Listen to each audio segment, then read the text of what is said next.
నమస్తే ఫ్రెండ్స్. నేను మీ Sravani. Welcome back to Sravani's kitchen. ఈరోజు మన కిచెన్‌లో గోధుమ పిండితో ఈజీగా చేసుకునే టేస్టీ బిస్కిట్‌లను మీతో షేర్ చేసుకోబోతున్నానండి. ఈ బిస్కిట్స్ కరకరలాడుతూ చాలా చాలా టేస్టీగా ఉన్నాయి. పిల్లలు బిస్కిట్స్ అడిగితే ఇలా ఇంట్లోనే చాలా ఈజీగా, సులువుగా బిస్కిట్స్‌ని చేసి పిల్లలకి తినిపించొచ్చు. అంతేకాదు ఈ బిస్కిట్స్ టేస్ట్ చేశాక పిల్లలు చాలా బాగా ఇష్టపడతారండి. కాబట్టి హైజీనిక్‌గా ఎలాంటి ప్రిజర్వేటివ్స్ లేకుండా గోధుమ పిండితో మీరు కూడా ఓసారి ఇలా ట్రై చేసి చూడండి. మీరు కూడా ఈ బిస్కిట్స్‌ని చాలా బాగా ఎంజాయ్ చేస్తారు. మరి ఎంతో సులువుగా, ఈజీగా చేసుకునే ఈ గోధుమ పిండి బిస్కిట్స్‌ని ఎలా చేయాలో ఇప్పుడు చూద్దాం రండి. ముందుగా పిండి కలపడానికి ఒక గిన్నెలోకి 2 కప్పుల గోధుమ పిండిని తీసుకోండి. మీరు కావాలంటే గోధుమ పిండికి బదులుగా మైదా పిండినైనా వాడొచ్చు. బిస్కిట్స్ మంచి కరకరలాడుతూ రావడానికి ఇందులోకి ఒక అరకప్పు రవ్వను తీసుకోండి. ఇలా మనం ఇంట్లో ఉండే ఏదైనా కప్పు కొలతతో పిండిని, రవ్వను కొలిచి తీసుకోండి. ఇలా ఒకసారి వీటిని కలిపాక ఇప్పుడు ఇందులోకి ఒక 2, 3 టేబుల్ స్పూన్ల నెయ్యిని తీసుకుంటున్నాను. మీరు నెయ్యికి బదులుగా నూనె వాడాలనుకుంటే నూనెను బాగా వేడి చేసి వేడి వేడి నూనెను తీసుకోండి. అలాగే మంచి రుచిగా రావడానికి చిటికెడంతా ఉప్పుని తీసుకొని అంతా కలపండి.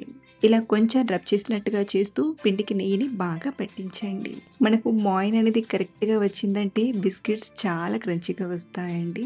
ఇలా కలిపాక చెక్ చేయడానికి ఇలా కొంచెం పిండిని తీసుకొని నొక్కి చూసామంటే ఇలా ముద్ద కట్టేలా రావాలి. ఇలా ఈ కన్సిస్టెన్సీలో పిండి వచ్చిందంటే కరెక్ట్‌గా వచ్చినట్లు. ఇన్ కేస్ మీకు ఇంకా పొడి పొడిగా అనిపిస్తే కొంచెం నెయ్యిని గానీ లేదా నూనెని గానీ తీసుకొని కలిపి చూడండి. ఇందులోకి కొబ్బరి పొడిని, సరిపడ చక్కెరను తీసుకోవడానికి ఒక మిక్సీ గిన్నెలోకి ఒక 2 టేబుల్ స్పూన్ల ఎండు కొబ్బరి ముక్కల్ని తీసుకోండి. మనం చేసే ఈ బిస్కెట్స్‌లో ఇలా కొబ్బరి వేయడం వలన చాలా మంచి ఫ్లేవర్‌ఫుల్‌గా, చాలా టేస్టీగా వస్తాయి.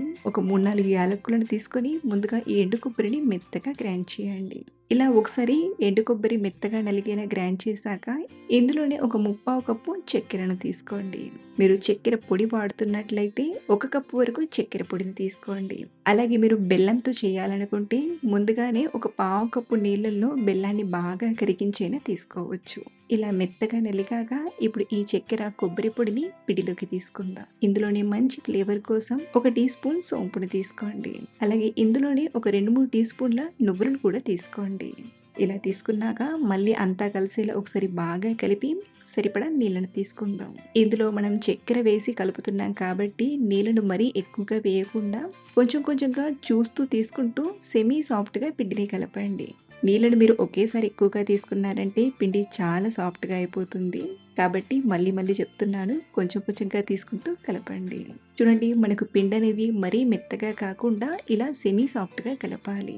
ఇలా కలిపితేనే మనకు బిస్కెట్స్ అనేవి ఆయిల్ ఎక్కువగా పట్టకుండా పర్ఫెక్ట్గా వస్తాయి. ఇది ఒక 10 నిమిషాలు నానబెట్టండి.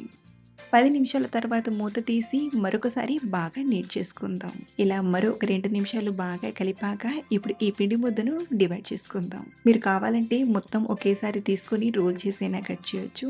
ఇక్కడ నేను ఒక 3 పిండి ముద్దల్లా ఇలా డివైడ్ చేసి ఒక్కొక్క పిండి ముద్దను తీసుకుంటూ చేస్తున్నాను. అలాగే మిగతా పిండి ఆరిపోకుండా కవర్ చేసి పక్కనుంచుకోండి.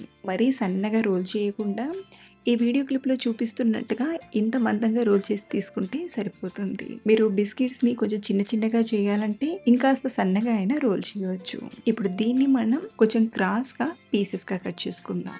నైఫ్ అనేది పెట్టి ప్రెస్ చేయకుండా ఇలా కొంచెం కట్ చేసినట్టుగా కోసి తీసుకోండి. అలాగే థిక్నెస్ కూడా మరీ ఎక్కువగా ఉండకుండా 1/2 ఇంచ్ థిక్నెస్ వచ్చేలా ఇలా కట్ చేయండి. చూడండి, మనకు పైన అనేది ఇలా కట్ చేసిన ఈ బరక అనేది ఇలాగే ఉండాలి. మనం మళ్ళీ చేతితో ప్రెస్ చేయకుండా వీటిని ఇలాగే ప్లేట్లోకి తీసుకోండి. ఇలా మనం కట్ చేసినవన్నీ ప్లేట్లోకి తీసుకున్నాక మొదల చివరి ఉంటుంది కదా, దీన్ని మనం మళ్ళీ రోల్ చేసి దాంట్లో పెట్టి రోల్ చేసుకుంటే సరిపోతుంది. ఇలాగే మనం కలిపిన పిండి మొత్తం కూడా పీసెస్గా కట్ చేసి తీసుకోవడమే. మనం 2 కప్పుల పిండితో ప్రిపేర్ చేసిన చాలా బిస్కెట్స్ వస్తాయండి. అలాగే సైజ్ కూడా మరీ చిన్న బిస్కెట్స్ కాకుండా మీడియం సైజులో ఉంటాయి. వీటిని ఫ్రై చేయడానికి మెయిన్గా కొన్ని టిప్స్ని ఫాలో అవ్వాలి కాబట్టి వాటిని కూడా ఇప్పుడు చూసేద్దాం రండి. డీప్ ఫ్రైకి సరిపడా ఆయిల్ని తీసుకొని మీడియంగా వేడి చేయండి. మనం ముందుగానే ఆయిల్ని ఎక్కువగా వేడి చేస్తే బిస్కెట్స్ వేయగానే కలర్ వచ్చేస్తాయి. కాబట్టి ముందుగా ఆయిల్ని ఇలా మీడియంగా వేడి చేసి ఇందులోకి సరిపడని బిస్కెట్స్ని తీసుకుందాం.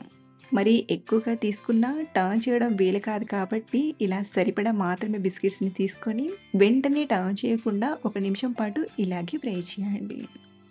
1, 2 నిమిషాల తర్వాత పెద్ద గరిటెతో కాకుండా ఇలా స్పూన్‌తో స్లోగా టర్న్ చేస్తూ ఫ్రై చేసుకుందాం. ఎందుకంటే వీటిని ఫ్రై చేసేటప్పుడు కొంచెం సాఫ్ట్‌గా అనిపిస్తాయి కాబట్టి ఈజీగా ఇలా మనం స్పూన్‌తో టర్న్ చేస్తూ ఫ్రై చేసుకోవచ్చు. అలాగే మనం మరీ గబగబా టర్న్ చేసామంటే విరిగిపోయే ఛాన్స్ ఉంటుంది కాబట్టి స్లోగా టర్న్ చేయండి. మంటను హై ఫ్లేమ్‌లో కాకుండా మీడియం ఫ్లేమ్‌లో పెట్టి మంచి కలర్ వచ్చేంత వరకు ఫ్రై చేయండి. మనం హై ఫ్లేమ్‌లో పెట్టామంటే లోపల పిండి అనేది సరిగ్గా ఉడకకుండా పచ్చి పచ్చిగా అనిపిస్తుంది. ఎప్పుడైతే ఇవి ఇలా చక్కగా ఫ్రై అయ్యి మంచి కలర్‌లోకి వస్తాయో అప్పుడు ఆయిల్ నుండి తీసుకోవడమే. వీటిని ఆయిల్ నుండి తీసేటప్పుడు కొంచెం సాఫ్ట్‌గా అనిపిస్తాయి. ఎలా అయితే వేడంతా పూర్తిగా చల్లారిపోతాయో అలా కరకరలాడుతూ రెడీ అవుతాయి. ఇంట్లోనే మన చేతులతో హైజీనిక్‌గా చేసిన టేస్టీ బిస్కిట్స్ తయారైపోయాయి. ఇలా ఇంట్లో పిల్లలు బిస్కిట్స్ చేయమన్నా లేదా ఈవినింగ్ స్నాక్స్‌లోకి ముందే ప్రిపేర్ చేసి పెట్టుకోవాలన్నా, టీతో పాటు బిస్కిట్స్ తినాలన్నా ఇలా ఈ బిస్కిట్స్‌ని తప్పకుండా ట్రై చేయండి. చాలా బాగా ఎంజాయ్ చేస్తారు.